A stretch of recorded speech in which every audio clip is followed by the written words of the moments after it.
자,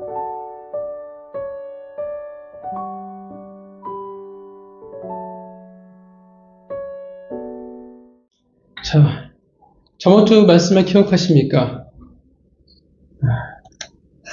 무려 몇 년의 시간이 흐른 뒤에 이야기였냐면 20년이 지난 뒤에 이야기였습니다. 그리고 20년이 지난 후에 드디어 이스라엘 백성들이 하나님을 사모하기 시작했습니다. 그리고 그 사모함은 이제 어디로 이어지냐 하면 이제 우리가 그토록 기대했던, 또 우리가 지금 바라고 있던 미스바 총회, 부흥으로 이어지게 되었습니다.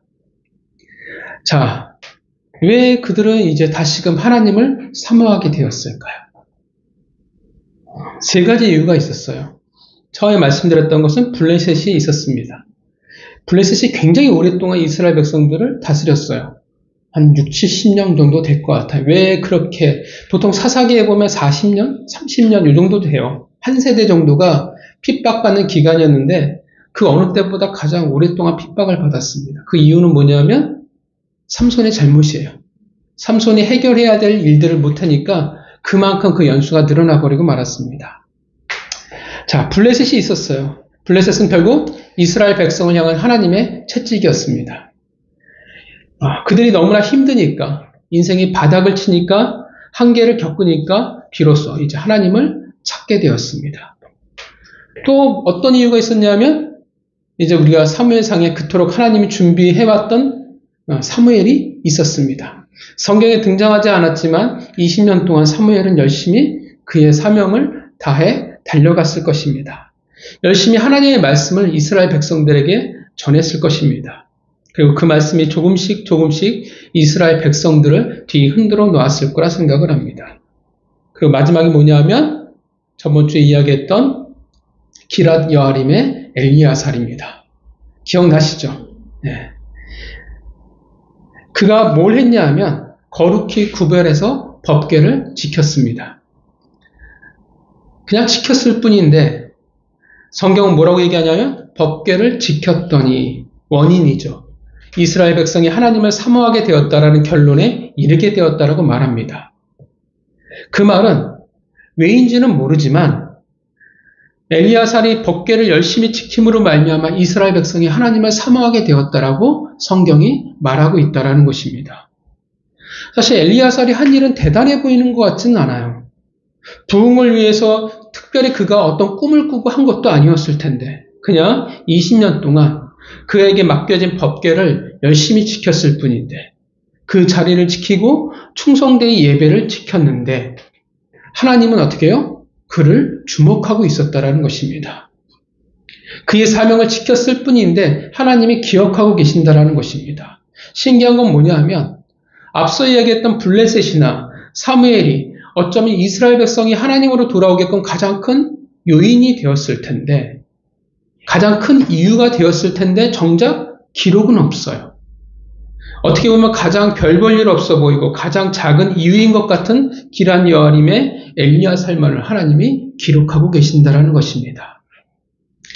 이 땅에 분명 우리가 이 땅에서 새로이 각성하길 원한다면, 이 땅에 다시금 부흥이 일어나길 원한다면 어쩔 수 없이 블레셋이라는 채찍도 필요하고요. 사무엘이라는 준비된 사람도 분명 우리에게 있어야 합니다. 그러나 또한 누가 필요하냐면 묵묵히 그 자리에서 그 사명을 지키며 예배하는 자들이 있어야 한다는 것입니다. 별로 대단치 않아 보일 수도 있어요. 되게 작아 보일 수도 있고요. 영향력이 별로 없어 보일 수도 있지만 하나님은 바로 그들을 주목하고 계신다는 것입니다. 그것이 바로 우리의 은혜요, 우리가 해야 할 일들이라 믿습니다. 우리가 묵묵히 그 자리와 사명을 지키는 예배자가 되기를 바랍니다. 그리고 언젠가 하나님이 기억하시기를, 그랬더니 이 땅에 다시금 하나님을 사모하는 놀라운 일이 있었다라고 기록되기를 소망합니다. 자, 본문으로 돌아가세요. 사무엘이 사는 동안 평화가 이스라엘 백성에게 찾아왔습니다. 그러니까 사사기의 특징이에요. 사사가 살아있는 동안은 평화가 그 땅에 임했습니다. 문제는 사사가 죽고 난 이후에 다시금 이스라엘 백성들이 타락하는 일들이 반복되는 게 문제였죠. 사무엘은 베델과 길갈, 미스바를 순회하면서 이스라엘을 다스렸고, 그리고 집이 있는 라마로 돌아가 그곳에 제단을 쌓고 이스라엘을 다스렸습니다. 그리고 시간이 흘렀죠. 그 어린 사무엘이 이제 성경에서 뭐라고 표현합니까? 1절에 늙음에. 자, 인생은 참 빠릅니다. 그죠? 네. 성경에서 늙었다라고 말할 만큼의 시간이 흘러버리고 말았습니다. 탈무드에서는 지금 사무엘이 이 당시 나이가 52세라고 표현을 하고 있어요. 근데 기분이 나쁘더라고요. 52세면 저보다 어리거든요. 늙었다라는 표현을 성경에 쓰고 있다니. 근데 사실 명확하지는 않습니다. 그냥 50대에서 60대 정도가 되지 않았을까라고 생각을 합니다. 그에게 오늘 본문에 두 아들들이 등장을 합니다.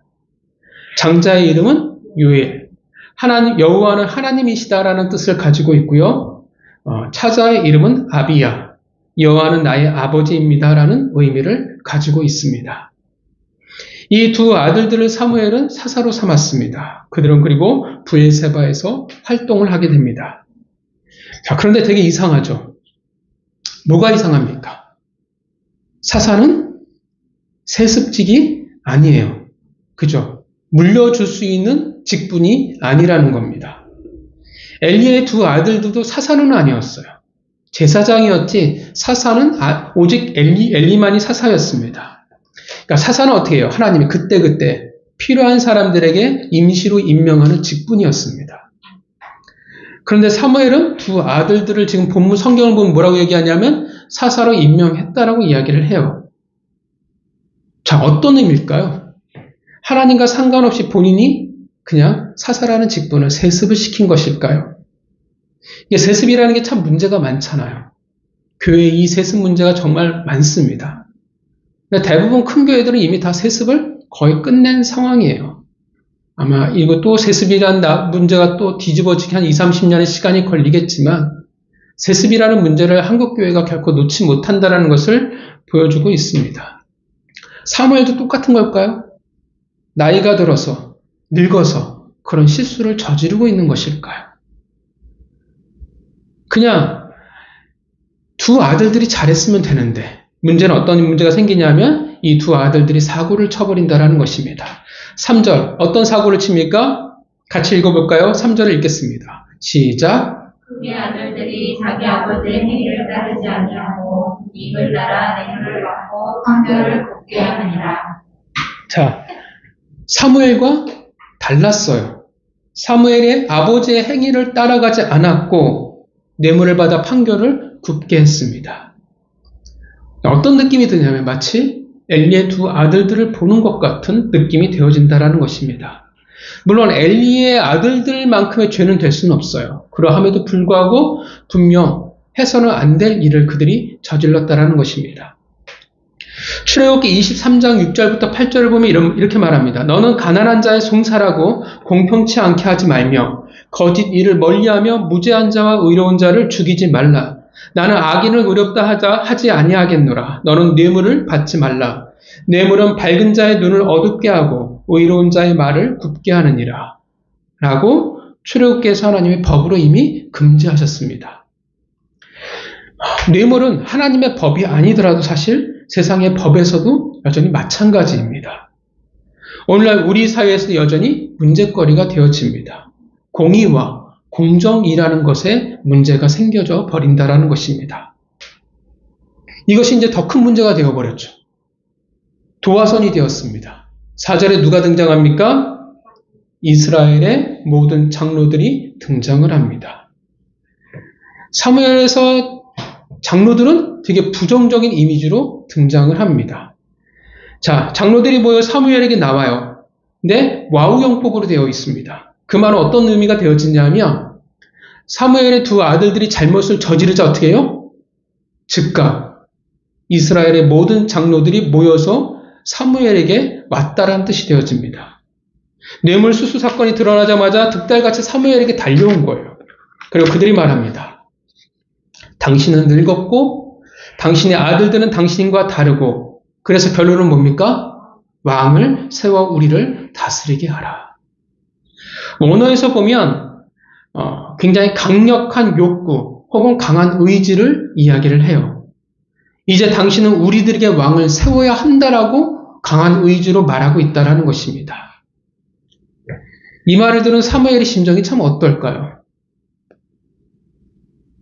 대놓고 나이 많다라고 이야기하고, 그죠? 마치 어떻게 해요? 넌 이제 은퇴해야 돼 라고 한 느낌처럼 들린다라는 거죠. 더구나 두 아들들의 죄가 사무엘의 마음을 찢어지게 했을 것입니다. 근데 더 큰 문제는 뭐냐면, 사무엘을 어렵게 하는 건 뭐냐면 이제 이스라엘 백성이 왕을 요구하고 있다는 것입니다. 지난 수십 년간 이스라엘 백성들을 어떻게 가르쳐 왔는데 여전히 왕이신 하나님이 있음에도 불구하고 그들의 왕을 강력히 지금 요구하고 있다는 것입니다. 그래서 6절을 보면 사무엘이 기뻐하지 않습니다. 기뻐하지 아니한다는 말은 원어로 보면 1차적으로 어떤 의미를 가지면 떨린다라는 의미를 가지고 있어요. 그러니까 어떤 의미인지 아시겠죠? 이게 너무 분한 거예요. 화가 나는 거예요. 그때 우리가 어떡합니까? 너무 분노나 격정에 휩싸일 때 떨리잖아요. 그 지금 상태예요. 사무엘의 반응이고 사무엘이 분노의 상태였습니다. 그런데 사무엘을 보면, 반응을 보면 더 대단합니다. 분노하고 있음에도 불구하고 그의 첫 반응은 어떤 대책을 세우거나 이스라엘 백성들에게 화를 내는 게 아니에요. 첫 반응이 뭡니까? 어떻게 반응해요? 여호와께 기도합니다.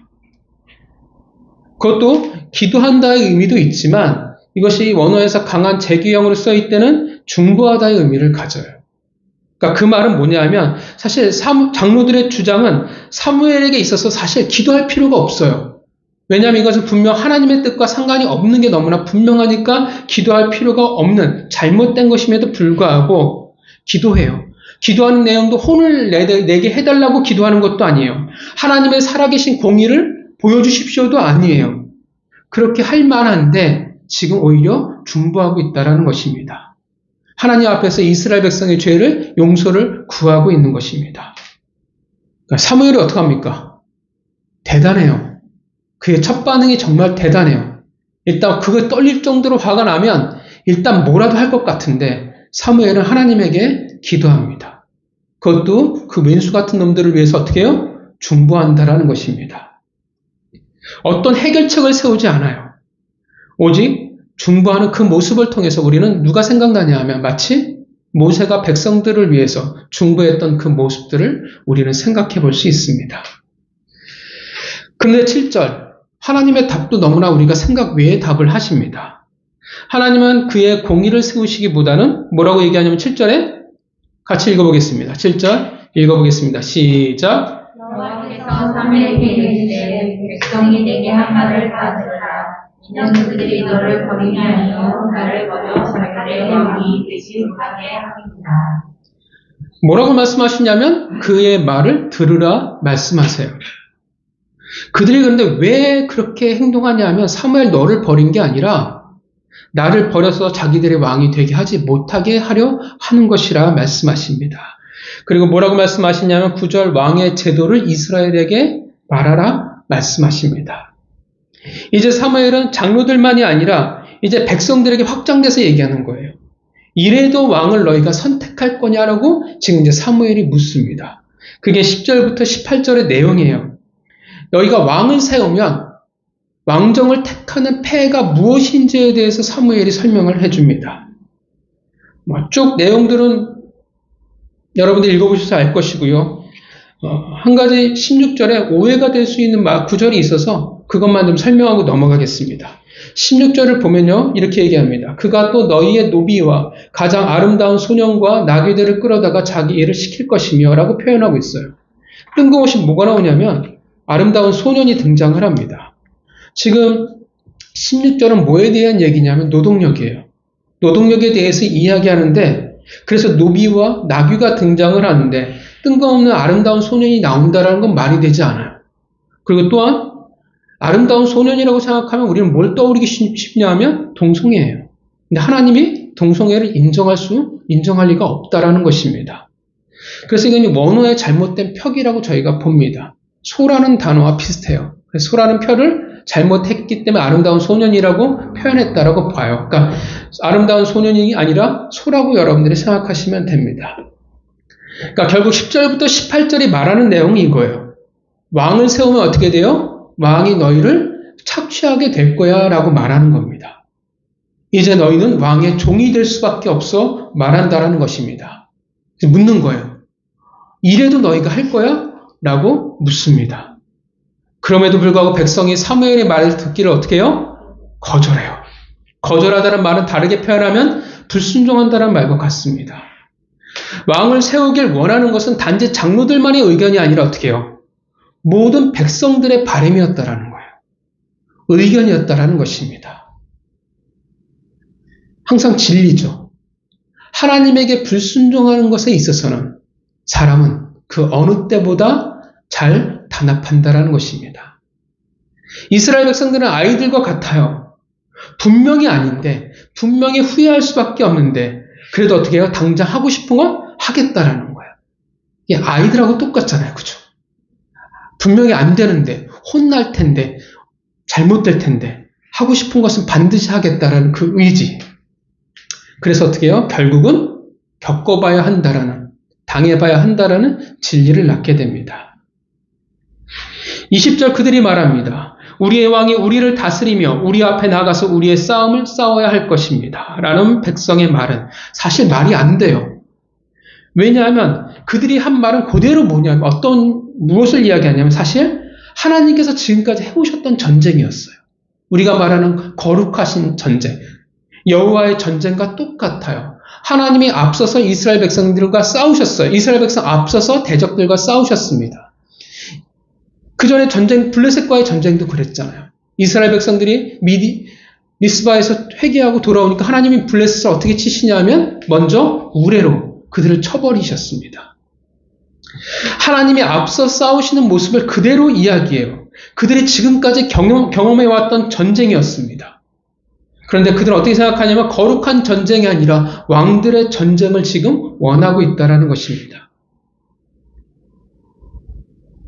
사실 되게 말이 안 되는 게 블레셋이라는 위협이 제거가 되니까 강력한 대적이 있을 때는 어떻게 해요? 함부로 하지 못했는데 그 블레셋이 없어져 버리니까 오히려 평화가 이스라엘 백성에게 지금 독이 되어져 가고 있다는 것을 볼 수가 있습니다. 백성의 한결같은 답은 결국 우리가 왕을 원한다라는 것이었습니다. 21절 이 모든 것을 사무엘이 여호와께 아립니다. 하나님의 답은 오케이였습니다. 왕을 세우는 것을 인정하십니다. 물론 인정하시지만 기뻐하시는 것은 아닙니다. 그리고 이제 이스라엘 백성들이 각기 성읍으로 돌아갑니다. 자, 본문은 무엇을 말할까요? 이제 이스라엘은 중요한 순간을 맞이했습니다. 이스라엘은 원래 부족 연합 공동체였어요. 근데 이제 왕정으로 넘어가는 중요한 순간을 그들이 맞이하게 됩니다. 여러분, 왕을 세우는 게 문제일까요? 왜 이스라엘 백성들은 왕을 그렇게 세워달라고 말할까요? 사무엘은 왜 그렇게 행동을 했을까요? 중요한 순간인데 그들은 불순종으로 새로운 시대를 지금 맞이하고 있습니다. 자, 왜 불순종으로 새로운 시대를 맞이하게 되었을까? 왜 이스라엘 백성들이 왕을 세워달라고 말하고 있을까요? 자, 장로들이 그 이유와 원인을 뭐라고 지적하고 있었습니까? 5절에 뭐라고 얘기해요? 왜 왕을 세울 수밖에 없냐 하면 5절에 뭐라고 이야기합니까? 두 가지죠. 사무엘이 늙고 아들들이 부정, 그쵸. 당신과 같지 않기 때문이었습니다. 듣는 사무엘의 마음이 얼마나 아팠을까라고 생각을 합니다. 대놓고 늙었다라고 말하고 아들들의 부정 때문에 왕을 세우겠다라고 말하는 이스라엘 백성들의 장로들을 보면서 사람들은 은혜를 참 기억하지 못합니다. 우리는 은혜를 담는 그릇이 되어야 되는데 우리는 자꾸 소쿠리가 돼버려요. 그래서 어떻게 해요? 담는 순간 곧 은혜를 잃어버리게 돼버립니다. 사실 지금 누구 때문에 이 평화를 누리고 살아가고 있습니까? 하나님이지만 사실 사무엘을 통해서 이 평화가 그 땅에 있는 거예요. 그들이 그 평화를 누리고 살아가는 거예요. 그런데 일말의 양심과 그 은혜를 기억한다고 하면 어떻게 감히 함부로 이렇게 말할 수 있겠습니까? 지금 이스라엘 백성들이 사무엘이 뒤통수를 치는 겁니다. 가장 아프게 칼로 사무엘의 가슴을 후벼파고 있습니다. 아마 우리가 참 직접 이 말들을 들었다면 배신감 때문에 정말 힘들었을 거라 생각을 해요. 장로들인데, 이스라엘 백성들의 지도자들인데 예의도 없고 은혜도 없는 모습이었습니다. 그렇다면 여러분, 사무엘에게 진짜 문제가 생긴 걸까요? 아들들의 문제도 그랬고요. 그들을 사사로 세웠던 것은 분명 사무엘이 세웠다라고 이야기하고 있으니까. 그런데 그 두 아들이 또 부정을 저질렀으니까요. 마치 어떤 느낌을 우리가 받게 되냐면 엘리 사건이 반복되는 것 같은 느낌을 받게 한다라는 것입니다. 그렇다면 우리는 사무엘을 어떻게 바라봐야 할까요? 더군다나 1절에서 성경이 뭐라고 말하냐면 사무엘이 늙었다라고 표현을 합니다. 앞서 엘리의 사건을 봤잖아요. 엘리가 늙었다라는 말을 했을 때는 성경은 그것은 단지 나이가 들었어가 아니라 부정적인 의미로 늙었다라는 표현을 사용했습니다. 그렇다면 1절에서 말한 사무엘이 늙었다라는 표현을 이제 사무엘도 영적으로 어두워지고 그가 변질되어졌다라고 우리가 봐야 할까요? 그래서 두 아들들을 사사로 세웠다라고 우리가 봐야 할까요? 여러분들 어떻게 생각하십니까? 사무엘에게 문제가 생긴 걸까요?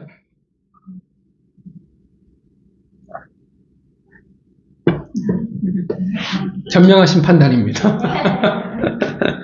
자, 1절에 늙었다, 성경에서 말하는 늙었다라는 표현은 어떤 의미에서 말하는 거냐면 나이가 많다라는 늙음을 말하는 게 아니라 때가 되었다라는 것에 초점을 맞추는 거예요.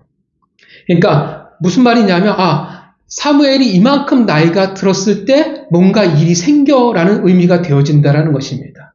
이해하시죠? 예. 그러니까 영적으로 둔감해져 버렸던 엘리 때와는 전혀 다른 이야기가 되어집니다. 사무엘은 나이가 많았지만 엘리와는 달랐다라는 것입니다.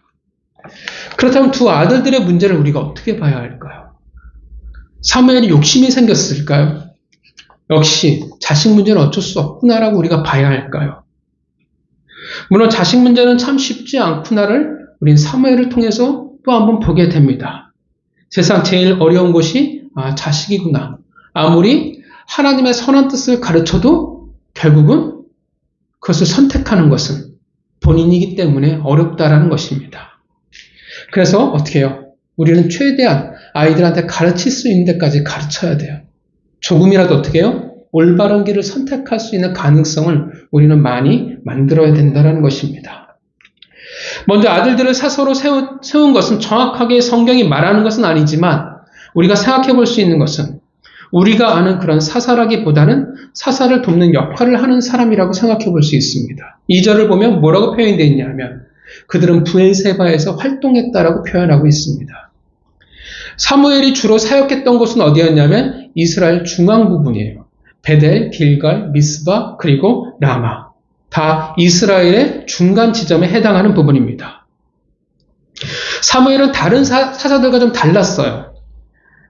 다른 사사들은 어떻게 하냐면 주로 온 이스라엘을 다스리는 게 아니었어요. 일부 지파 혹은 일부 지역, 국한된 모습이었는데 사무엘은 다르게 이스라엘 전체를 다스리는 사사였습니다. 자, 주로 사무엘은 이스라엘 중간 부분을 다스렸어요. 물론 이제 중요한 회의가 있거나 하면 미스바로 모이거나 해서 했겠지만 여전히 다스려야 할 땅들은 많았다라는 것입니다. 그 지역들을 어떻게 했을까요? 우리가 생각해야 할 것은 분명 사무엘은 홀로 사역하지 않았다라는 것입니다. 앞장에 나오는 미스바 총회가 열리기까지 20년 동안 혼자서 말씀을 전하고 다녔다는 것은 말이 되지 않습니다. 무리예요. 하나님은 결국 어떻게 하냐면 성경에서 쭉 보면 결국 공동체를 만들어 가세요. 나중에 뒤에 보면 사무엘상에서 누가 등장하기 시작하냐면 처음으로 선지자들이 등장을 하게 됩니다. 그 선지자들을 누가 양육했을까요? 누가 훈련시켰을까요? 사무엘이에요. 사무엘과 함께한 공동체가 있었다라는 것을 우리가 생각해 볼 수 있다라는 것입니다. 그러니까 이스라엘을 홀로 다스리기 어렵기 때문에 브엘세바 같은 것. 브엘세바가 어디냐면 이스라엘 최남단이에요. 맨 끝쪽에 있는 그런 남쪽 끝. 그렇게 사무엘은 중앙 지역에 있으면서 사사를 돕는 사람들을 임명해서 아마도 그가 훈련시킨 사람들이었겠죠. 그 공동체 사람들을 각 지역으로 아마 보냈을 것입니다. 또 그렇게 보는 학자들도 있고요. 두 아들들은 이스라엘 남쪽 끝 브엘세바를 담당하는 이들이었을 거라 볼 수 있습니다. 그렇다면 또 다른 사람들이 있었겠죠. 그런데 그들의 역할은 우리가 아는 사사와는 분명히 다르다라는 것입니다. 자, 그런데 제대로 훈련된 자들이 아닌 아들이라서 그런 특혜를 줬을까요? 발탁을 했을까요? 우리가 본문을 보면서 여러분 사무엘의 모습을 보면서 여러분 어떠하셨습니까? 본문에 등장하는 사무엘의 모습이 어때요? 변했을까요? 별로인가요? 여전히 어떤 모습을 보여주냐면 하나님과 친밀한 모습을 보여주고 있습니다. 장로들이 왕을 주장했을 때 사무엘이 분노함에도 불구하고 그의 첫 반응은 하나님께 중보 기도하는 것이었습니다. 대단한 모습이에요. 대단히 훈련된 자였어요. 19절 백성들이 하나님을 거절하고 불순종할 때 22절 사무엘이 뭐라고 얘기하냐면 여호와께 아뢰다라고 표현을 합니다. 직역하면 이렇게 되어져요. 그리고 사무엘은 그 백성의 모든 말들을 들었다. 그리고 그는 여호와의 두 귀에 그것을 말했다라고 말합니다. 이스라엘에게 들은 모든 말을 말하는데 그대로 하나님에게 말을 합니다. 그런데 어떻게 표현하냐면 하나님의 귀에 대고 자세히 말한다라고 표현한다는 것입니다. 여러분, 하나님의 귀에 자세히 대고 이야기한다는 느낌은 어떤 느낌이 들까요? 그죠? 되게 친한 거예요. 그죠? 친하지도 않는데 어떻게 귀에다 대고 이야기할 수 있겠어요? 친밀함이에요. 하나님과의 그토록 친밀한 영적 교감을 성경에 보여주고 있다는 것입니다. 본문 이후도 마찬가지예요. 그가 사역한 이후에도 조금 더 부족한 부분이 없었습니다. 12장에 고별 설교를 하죠. 사무엘이. 만약에 고별 설교에서도 굉장히 당당해요. 만약에 그가 아들들을 사랑해서 특혜를 저질렀고 특혜를 베풀었고 자격이 없는데 돕는 자로 발탁을 했다면, 그래서 그것으로 말미암아 이스라엘 백성들이 죄를 짓게 만들었다면 하나님 앞에서 그렇게 당당하게 할 수 있을까요? 찔리는 게 분명히 있을 텐데.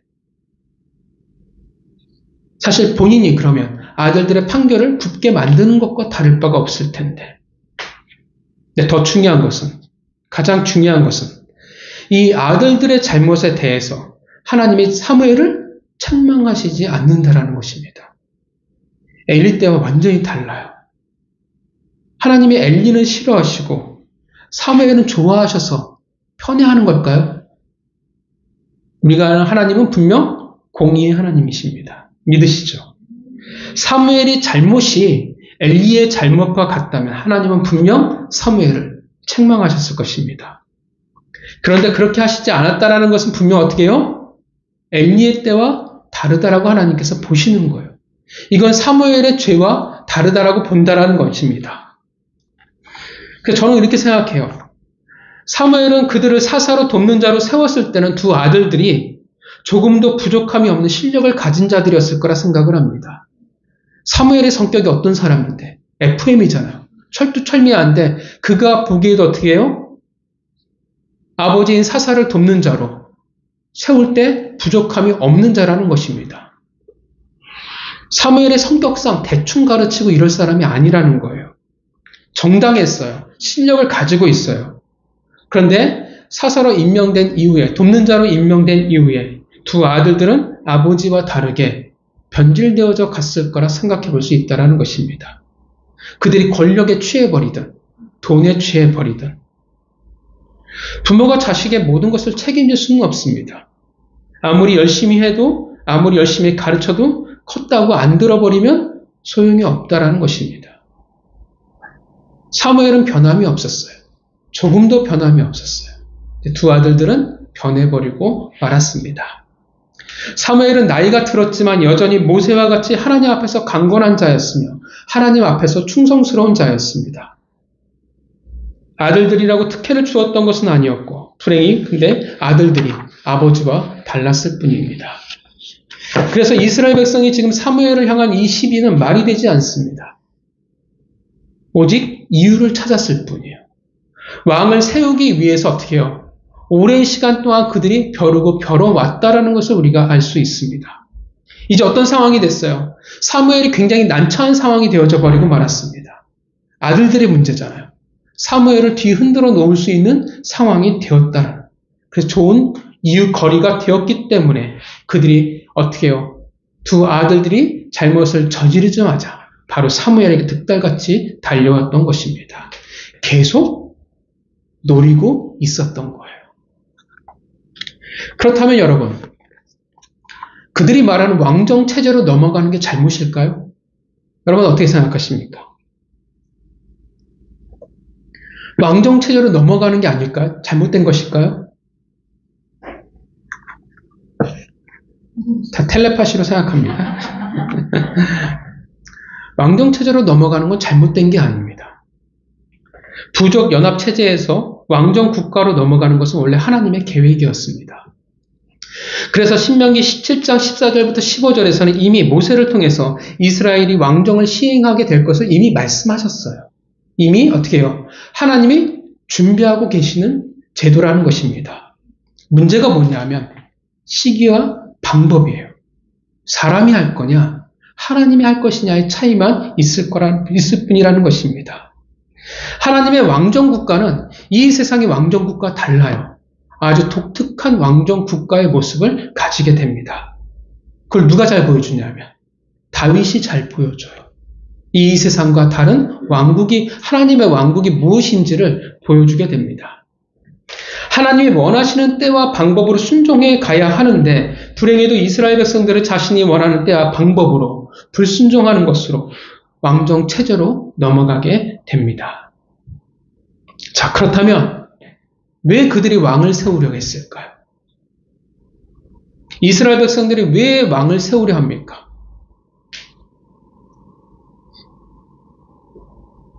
뭐라고 말합니까? 20절 읽어볼까요? 읽겠습니다. 시작. 우리도 다른 나라들 같이 되어 우리의 왕이 우리를 다스리며 우리 앞에 나가서 우리의 싸움을 싸워야 할 것이니라 하는 자. 자, 그들이 왜 왕을 필요로 하고 왕을 세우려고 하냐 하면 20절 우리 앞에 나가서 우리의 싸움을 싸워야 합니다라고 말합니다. 이게 그들의 진단이에요. 왜 우리가 이렇게 고통받으며 살아갔을까? 왜 우리가 수십 년 동안 블레셋의 그 압제 속에 살아가야만 했을까? 왜 우리는 괴롭힘을 받으며 살아가야 했을까? 결론은 뭡니까? 우리를 위해서 싸워줄 왕이 없다라는 거예요. 주변의 나라들은 어떻게 해요? 강력한 왕들이 있는데 그래서 하나의 힘으로 뭉치기 쉬웠는데 우리는 아니라는 거예요. 우리는 뿔뿔이 흩어져 있다라는 겁니다. 왕이 없어서 전쟁을 원활하게 할 수 없었고 왕이 없어서 전쟁의 패배, 그래서 우리는 그들에게 말미암아 고통을 받았다라는 것입니다. 여러분, 그들의 주장이 맞는 말일까요? 그들의 주장이 맞습니까? 아니, 그들 틀려요. 왜 틀리냐 하면 사사기의 역사는 사사기에서 그들이 고통을 받은 이유는 왕이 없어서가 아니었어요. 외적에게 의해 괴롭힘을 받은 이유는 왕이 없어서가 아니라 문제가 어디에 있었냐면 외부가 아니라 이스라엘 백성의 죄 때문에 생긴 고통이었다라는 것입니다.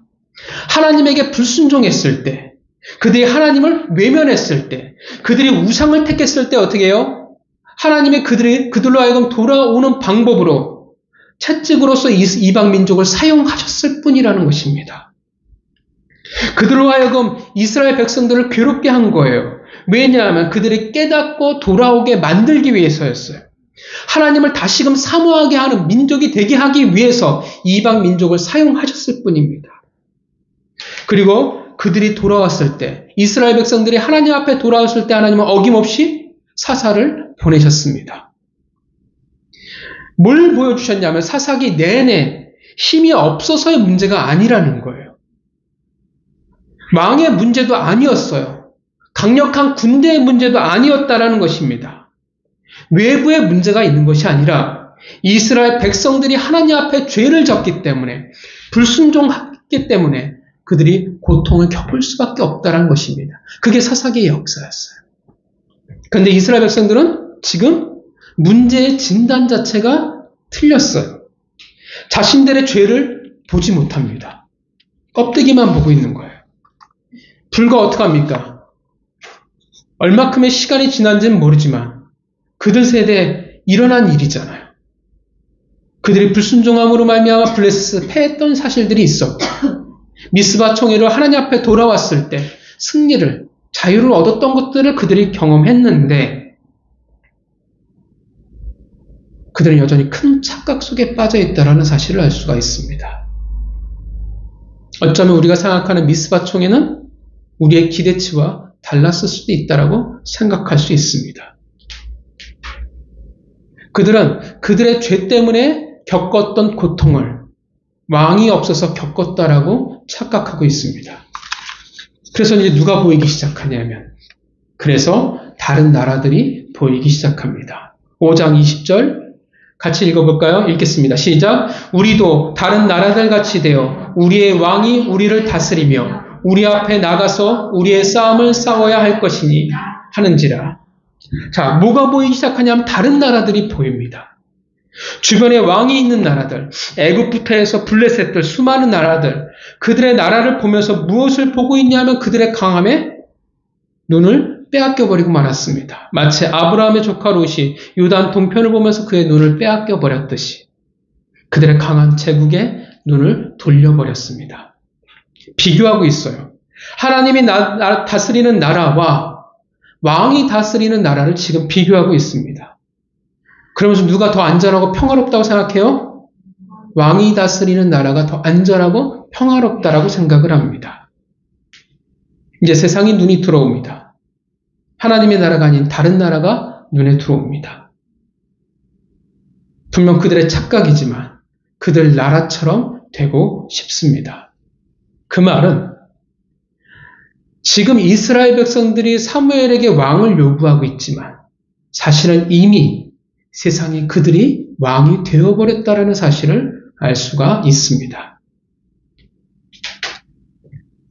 세상이 왕이 되어져 버린다고 하면 우리는 우리의 본질과 우리의 부르심을 잊어버릴 수밖에 없습니다. 우리가 무엇을 위해 살아가야 하는 존재인지를 모르게 된다는 거예요. 그래서 여러분 19절부터 20절에 무진장 많이 등장하는 말이 있습니다. 뭐가 제일 많이 등장하는지 아십니까? 단 2절에 제일 많이 등장하는 말이 우리라는 말이 7번이 등장을 해요. 19절부터 20절. 우리예요. 신기하죠? 그들의 입에서는 단 한 번도 하나님이 나오지 않습니다. 되게 신기해요. 세상이 왕이 되어버리니까 어떻게 되어져요? 하나님의 꿈과 하나님의 사명은 더 이상 중요하지 않습니다. 누가 중요해요? 우리가. 내가 중요한 거예요. 내가 하고 싶은 것. 내가 이루고 싶은 꿈. 내가 이 세상에서 하고 싶은 것이 절대적으로 중요하게 되어진다는 것입니다.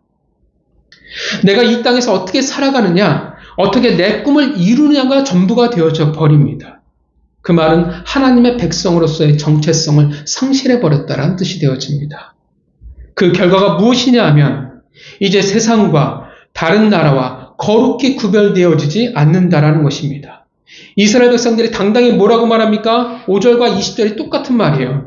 우리도 다른 나라들 같이 돼요. 되게 웃기죠? 하나님의 거룩한 백성인데 뭐라고 말하냐면 우리도 다른 나라들 같이 되길 바란다라는 겁니다. 다른 나라들과 같이 된다라는 말은 더 이상 구별되어지지 않는다라는 뜻이 되어집니다. 여러분, 다른 나라와 같이 되기를 바라는데 어떻게 하나님의 법, 하나님의 말씀, 하나님의 마음이 그들과 함께 있을 수 있겠습니까? 하나님은 당신의 백성을 어떻게 해요? 택하셨어요. 세상 만물 중에 택하시고 부르셨어요. 다른 나라와 같이 되게 하지 않기 위해서 하나님은 이스라엘 백성을 구별하셨습니다. 섞이지 않길 바라셨고 그들과 같게 되길 원치 않으셨습니다. 아브라함을 부르셨어요. 그죠? 택하셨어요. 이삭의 결혼을 통해서도 되게 많이 잘 보여주잖아요. 결혼의 조건이 뭡니까? 가나안 땅 여인과 결혼하면 안 돼요. 그죠? 그렇다고 가나안 땅을 떠나서도 안 돼요. 가나안 땅을 살아가야 되는데 섞이면 안 된다라는 것입니다. 성경은 끊임없이 이스라엘 백성들에게, 하나님의 백성에게 무엇을 가르쳤냐면 섞이면 안 된다라는 것을 가르쳐 왔습니다. 세상과 하나가 될 수 없다라고, 같을 수 없다라고 말해요. 세상과 너희가 하나가 되어져 버리면 고기 덩어리가 될 수밖에 없다고 노아의 홍수 전에 하나님이 가르치셨습니다. 거룩히 구별하신 하나님의 백성이라고 말씀하셨어요. 결코 다른 나라, 세상과 같을 수 없다라고 말씀하신 거예요. 오히려 다른 나라와 우리가 같아져 버리면, 구분이 안 되어져 버리면 우리는 죽습니다. 우리의 영이 죽을 수밖에 없어요. 하나님의 관계가 당연히 깨질 수밖에 없습니다. 그래서 가나안 땅이라는 하나님의 구별하신 땅에 하나님이 이 땅과 다른 하나님의 법을 주셨습니다. 하나님의 백성으로서의 구별된 삶을 살아가게끔 하셨습니다. 구별한다라는 말 자체가 어떤 의미를 가지냐면 거룩하다의 의미를 가집니다. 우리는요, 세상과 우리가 구별되었을 때 거룩합니다. 우리가 예배 시간에 나와서 거룩하게 앉아 있어서 울면서 두 손 들면서 찬양하는 것이 거룩한 게 아니라 이 세상과 분명 다른 모습을 하나님의 백성으로 보여줬을 때 비로소 거룩한 겁니다. 하나님이 거룩한 백성으로 부르셨는데 뭐라고 얘기해요? 그 거룩한 백성이 다른 나라와 같이 되겠다라는 거예요. 그 말은 하나님의 부르심을 거부하는 겁니다. 그 본질을 그들이 버린다라는 것입니다. 그들이 어찌 하나님의 때와 방법을 기다릴 수 있겠습니까? 하나님이 이제 말씀하신 대로 당신의 왕을 세우실 텐데 어떻게 그때까지 그들이 참고 기다릴 수 있겠습니까? 또 그들이 원하는 모습의 왕이 아니면 어떡하겠습니까? 어찌 믿을 수 있겠어요? 어떻게 하나님이 이스라엘 백성의 왕이 되실 수 있겠습니까? 결국 이스라엘 백성들은 하나님이 아니라 세상이 왕이기 때문에 그들의 정체성을 잃어버리고 말았습니다. 여러분, 하나님이 우리의 왕이 아니라 세상이 우리의 왕이 되어져 버리면 우리는 거룩히 구별되어질 수 없습니다. 그들의 외침대로 우리는 다른 나라와 같아질 수밖에 없습니다. 반면 사무엘은 하나님만이 그의 왕이었습니다. 그래서 같을 수 없었어요. 그래서 그는 그의 사명의 길을 결코 포기하지 않았습니다. 여러분, 우리도 마찬가지입니다. 우리 눈에 세상을 바라보고 그래서 세상과 같아지길 바란다면, 세상처럼 하고 싶다면, 세상처럼 되어지길 원한다면, 물론 우리는 세상이 부러울 수도 있어요. 신앙이 우리의 연약해질 때도 있고요. 우리의 신앙이 흔들릴 때도 있습니다. 그럴 수 있는데 그것을 넘어서 같아지려고 한다면 우리는 오늘 본문의 이스라엘 백성과 똑같아질 수밖에 없다라는 것입니다. 우리의 왕은 더 이상, 우리의 입술은 여호와 하나님을 부르짖을지는 모르지만 더 이상 하나님이 우리의 왕이 아니라 세상이 우리의 왕이 될 수밖에 없습니다. 왕을 세워달라고, 하나님이 아닌 다른 왕을 내게 달라고 부르짖을 수밖에 없다라는 겁니다. 그래서 이 세상과 구별할 수 없게 되어져요. 우리의 정체성을 상실해버릴 수밖에 없습니다. 우리의 죄성은요, 지독합니다. 그래서 주신 은혜를 우리는 금방 잊어버려요. 미스바에 있었던 부흥도 승리도 너무나 쉽게 사라져버리고 말았습니다. 우리도 마찬가지죠. 우리를 회복해 하신 그 감동과 은혜가 얼마 가지 않는다라는 것입니다. 하나님의 은혜와 감동을 받고 이 길에 있는 것이 너무나 감사하고 하나님이 주신 꿈이 너무나 감사한데 조금만 시간이 지나버리면 그게 이제 뭐로 바뀌냐면 억울함으로 바뀌어버린다라는 거예요. 왜 나만 이렇게 해야 되는데? 왜 내가 이렇게 해야 되는데? 그래서 우리는 자꾸 눈을 세상을 바라본다는 것입니다. 우리는 열방을 바라봐요. 열방을 부러워하기 시작한다는 것입니다. 내가 가진 귀한 것을 보지 못해요. 하나님이 나에게 맡기신 그 귀한 선물을 우리는 보지 못한다는 것입니다. 그리고 우리가 가지지 못한 세상의 것을 우리는 마냥 부러워하기 시작합니다. 그래서 싫어요.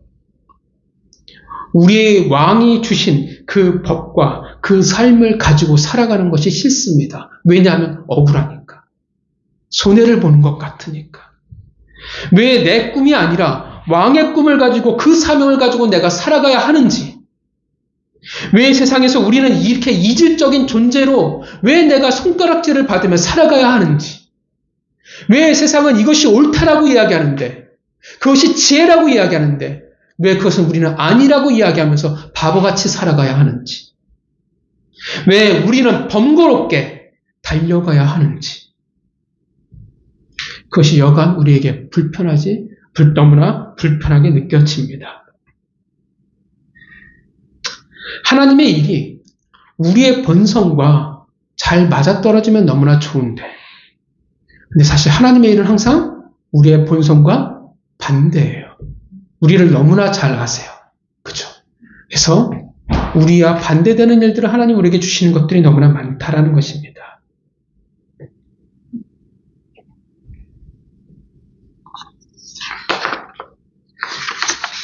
그래서 내 뜻대로 내가 왕이 되어서, 우리가 왕이 되어서 세상에서 누릴 수 있는 그 모든 것들, 그 편함들, 그 성공들, 그 번성함들, 그것이 너무나 부럽고 너무나 가지고 싶다라는 것입니다. 왜냐하면 하나님 없이도 잘 사는 것 같거든요. 오히려 하나님 없으니까 더 잘 나가는 모습을 보게 되거든요. 교회도 어떻게 해요? 열심히 하나님을 믿기보다는 대충 믿는 것이 훨씬 더 지혜롭다라고 말하거든요. 그래서 하나님이 계시는 건 알아요. 그래서 열심히 교회도 다니기도 하지만, 하나님을 모른다라고 말하진 않지만, 그러나 하나님이 나의 왕은 아니라는 것입니다. 그래서 본문이 낯설지가 않습니다. 본문이 참 익숙해요. 왜냐하면 이 본문은 우리의 모습이기도 하고 나의 모습이기도 하기 때문에 그렇습니다.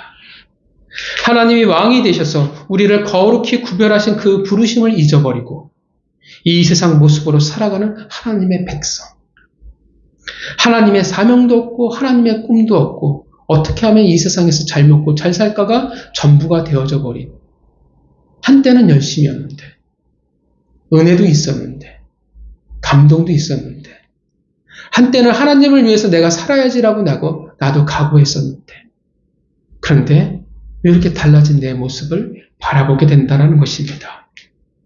그리고 어떻게 해요? 하나님이 없으니까 자꾸 나는 현실적으로 바뀌어요. 그전에는 하나님을 위해서 달려가고 하나님을 책임지시겠다는 믿음도 있었는데 되게 현실적으로 바뀐 이유가 어떻게 해요?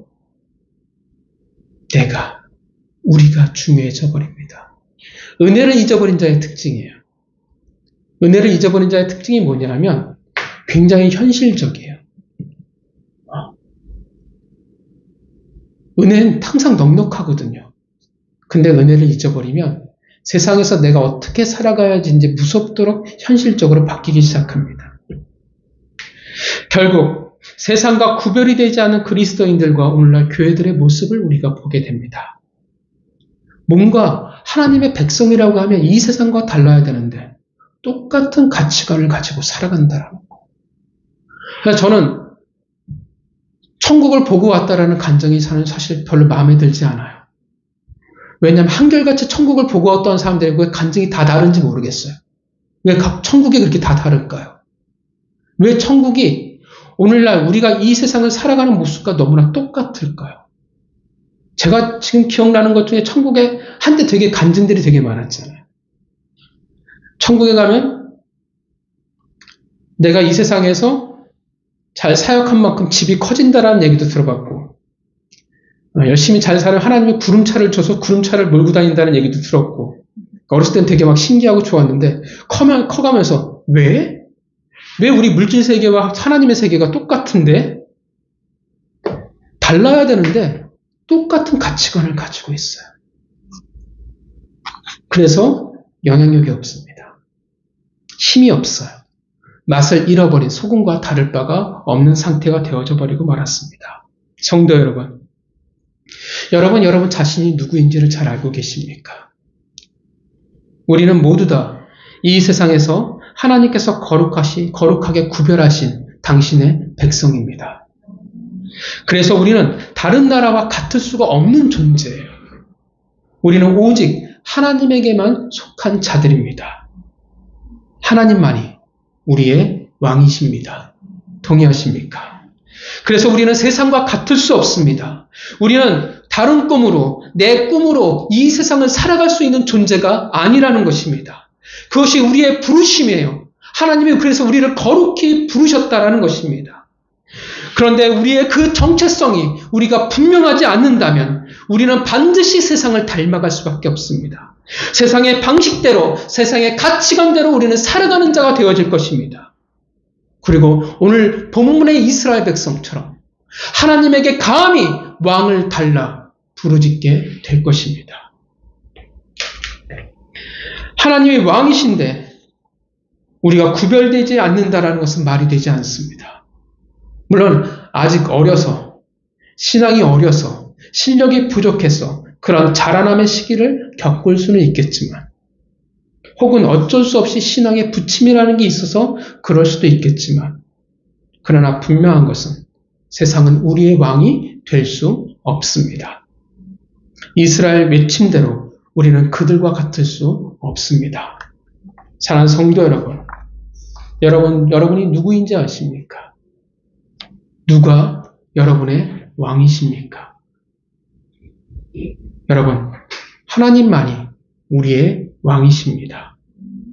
믿으신다면, 그렇다면 한 주간 여러분 거룩히 구별되어 살아가시기를 주님의 이름으로 축복합니다. 기도하겠습니다.